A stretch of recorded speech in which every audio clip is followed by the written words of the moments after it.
Un cordial saludo a los estimables amigos. El mundo se debate irremediablemente entre el caos y el relativo progreso. Unos países siguen hundiéndose en la inviabilidad más evidente y el desastre más pasmoso.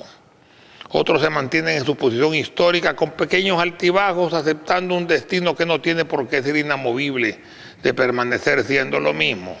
Unos enormes demuestran signos de un derrumbe anunciado, mientras otros empiezan a emerger poco a poco como potencias económicas mundiales. Nuestro país, a pesar de que podría gozar de un destino mejor para todos, está pasando por una crisis existencial, producto de esa división que nos ejemplariza y que se resume en una posición de todos contra todos, producto no solo de 20 años del gobierno de Arena, ni de 3 años del gobierno del Frente, sino de que casi 500 años de historia clasista, racista, elitista y egoísta del tiempo de la colonia. Nuestro pueblo, y a pesar de la reciente asistencia gubernamental, apenas goza de niveles de subsistencia limitada, aunque nuestras élites, siempre reducidas y no representativas del grueso de la población, gozan permanentemente de las ventajas inherentes de vivir en el primer mundo. 1. La situación de deterioro de la mayoría de la población tiene un componente político de culpa, pero todos hemos sido en forma alguna culpables. Un político de izquierda le echaría la culpa inmediatamente a los gobiernos anteriores. Un político de derecha al nuevo gobierno, como se ve últimamente en los medios masivos de comunicación. Ahora complicado por un enfrentamiento entre poderes y la participación de ciertos sectores de la sociedad civil. Ciertos sectores. La verdad es que el deterioro ha sido progresivo, acumulándose a través del tiempo. Y no se trata solo de políticas gubernamentales. El mismo pueblo no colabora, y pueblo somos todos. Definitivamente el peor cuchillo de un salvadoreño es otro salvadoreño.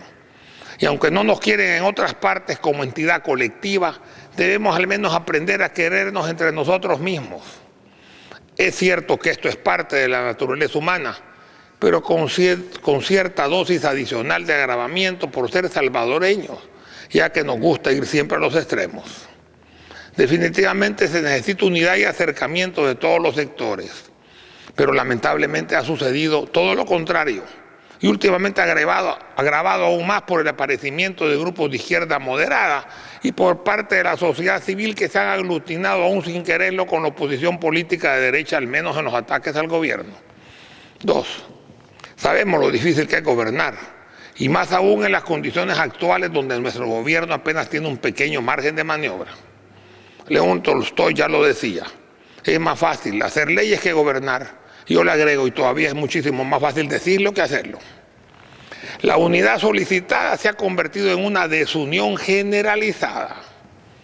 Hay lucha continua y enfrentada en todos los sectores de la población, entre sí mismos y contra los demás, y en gremios, asociaciones, instituciones, medios generales, partidos, fundaciones, etc. El gobierno ha recibido un ataque permanente y que en muchos casos no solo parece, sino que es evidente que se trata de la lucha por el poder, incluso por el poder político.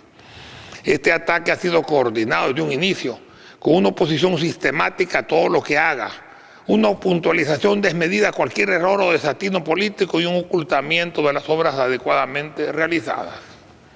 3.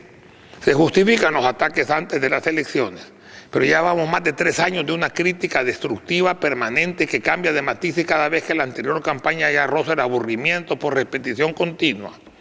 Empezamos con que se expulsarán a los salvadoreños en los Estados Unidos, que se nos quitarán las visas, que Estados Unidos romperá relaciones, que vendrá el socialismo del siglo XXI, que Chávez gobernará, que se nacionalizarán las empresas, para luego seguir con otros temas cuando las acusaciones anteriores resultaron falsas, que la inseguridad y la delincuencia van en aumento, que no hay seguridad para la empresa privada, que la corrupción galopante y últimamente que las negociaciones en la asamblea, que el acuerdo partidario para elegir puestos de elección secundaria, que actualmente se ha vuelto a realizar y se está haciendo y recientemente se acaba de terminar este primer round, aunque esta vez bien porque participó Arena, que el pleito entre poderes, que el desempleo, que la economía del país, que no hay inversión extranjera, que no hay dinero, que muchos préstamos. Y luego se afirma que todo es culpa absoluta del actual gobierno. y además que los problemas empezaron con él. Nadie niega que el gobierno ha cometido errores, pero es diferente a decir que todo lo que ha hecho lo ha hecho mal.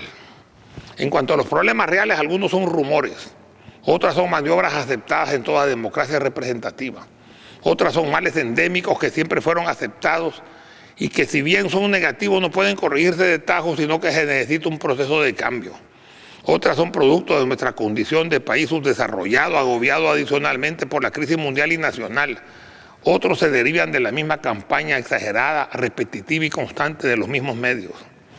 La inversión extranjera no viene, no por la delincuencia ni por la inseguridad política, sino por la exuberancia noticiosa que de ella se hace, sobre todo en los medios escritos de mayor difusión y a nivel mundial vía internet. Y otros, naturalmente, son errores del gobierno. 4. Me gusta hablar con claridad e independencia, por eso continuamos con aclarando conceptos. Como un consejo para todos aquellos miembros de la sociedad civil que son en su gran mayoría personas idealistas, que estén alertas para que no sean por descuido instrumentalizados. Abran los ojos y agudecen sus sentidos y mantengan su independencia. Como un ejemplo, ahí hay un matutino que en sus editoriales siempre habla mal de la Universidad de El Salvador, olvidándose que es un baluarte de la educación en El Salvador, que ha producido y sigue produciendo brillantes profesionales. Y también le da oportunidad de progresar a jóvenes de escasos recursos económicos. Cuando quiso atacar a un empresario utilizaba el estudio de los brillantes investigadores biólogos de la UES. Ahora que no los necesita, el medio se encuentra cerrado para ellos y continúa atacando a la UES. En El Salvador generalmente no importa lo que se haga. Ya lo he dicho muchas veces y hoy lo repito, sino quién lo haga. Pero no tiene que haber favoritismos ni privilegios hereditarios. Por otro lado, ningún país puede subsistir privilegiando el progreso descomunal de unos pocos, pero tampoco puede progresar si todo es centralizado por el Estado, eliminando la iniciativa privada y con ello el interés individual en producir con abundancia y eficiencia y ganar más. Ambos sistemas han fracasado o están a punto de fracasar, a no ser que se ejecuten medidas de cambio combinando sistemas. Definitivamente este es un gobierno de transición y para 2014 y 2019 todo plan de gobierno deberá definir los alcances a los cuales llegará de acuerdo a las singularidades de nuestro país en el momento preciso. Estos años y los venideros estarán insertos en una crisis mundial de grandes proporciones, mayores a las del momento actual, y un sistema económico puro no tendría cabida. Sabemos que el capitalismo salvaje o neoliberalismo ha sido potencialmente negativo, que no solo destruye economías emergentes mandándolas al subdesarrollo y economías subdesarrolladas mandándolas al retroceso, sino que también puso en jaque a los Estados Unidos y últimamente a la Unión Europea. Pero un socialismo generalizado y de golpe será también un trago amargo y desestabilizador. Las condiciones de nuestro país deberán prevalecer en la toma de decisiones, ya que es evidente que no se pueden copiar las condiciones de otros países. Una mezcla sensata de ambos sistemas sería conveniente, permitiendo a la empresa privada colaborar en el desarrollo nacional, pero controlando los abusos, especialmente de los monopolios y cárteles oligopólicos.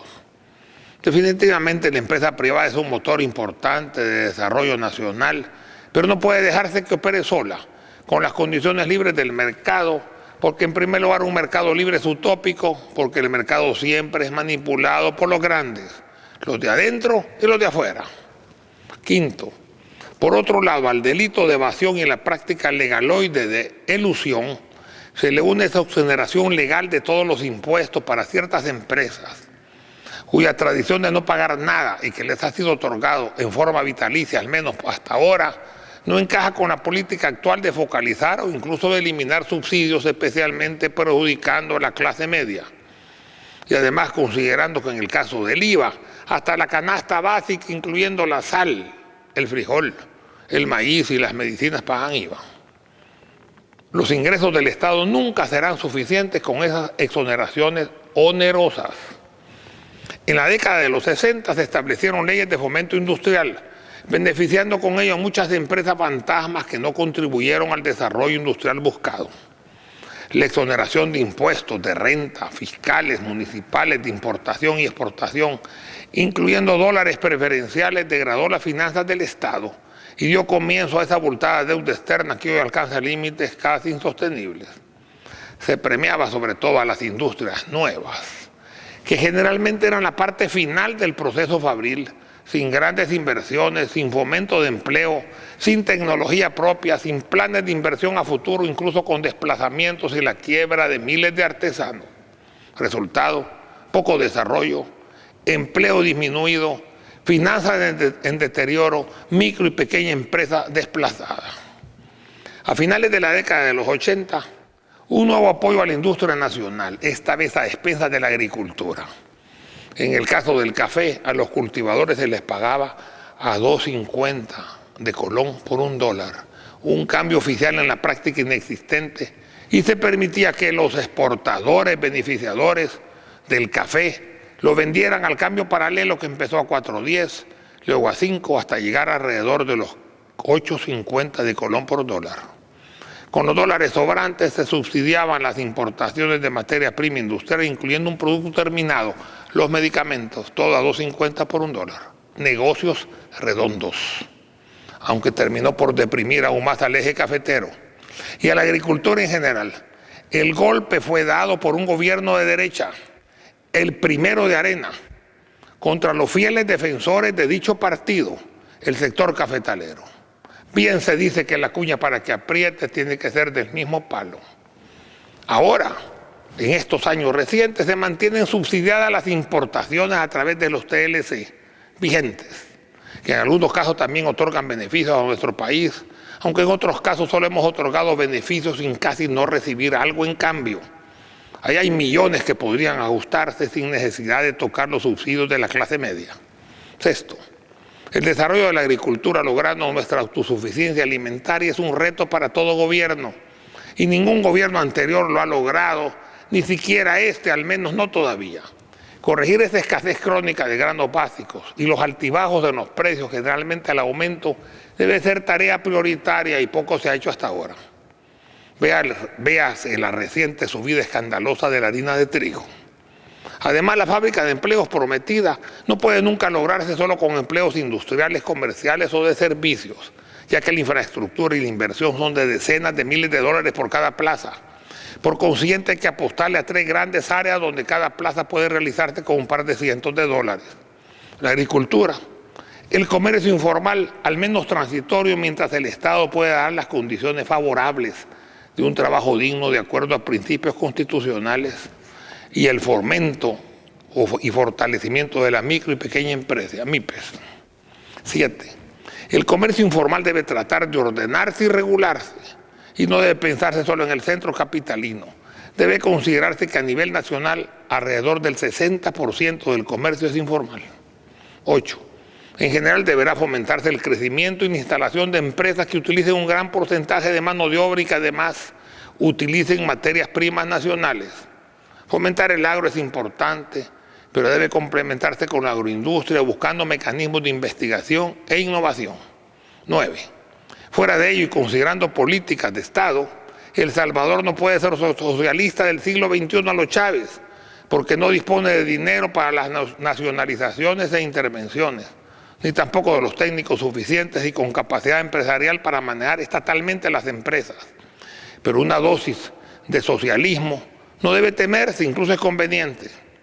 El Estado debe ser un ente regulador, no permitiendo abusos, sobre todo de aquellas empresas que, a pesar de sus ventajas y privilegios, declaren pérdidas o exiguas ganancias, perjudicando al fisco, al usuario y a los pequeños inversionistas.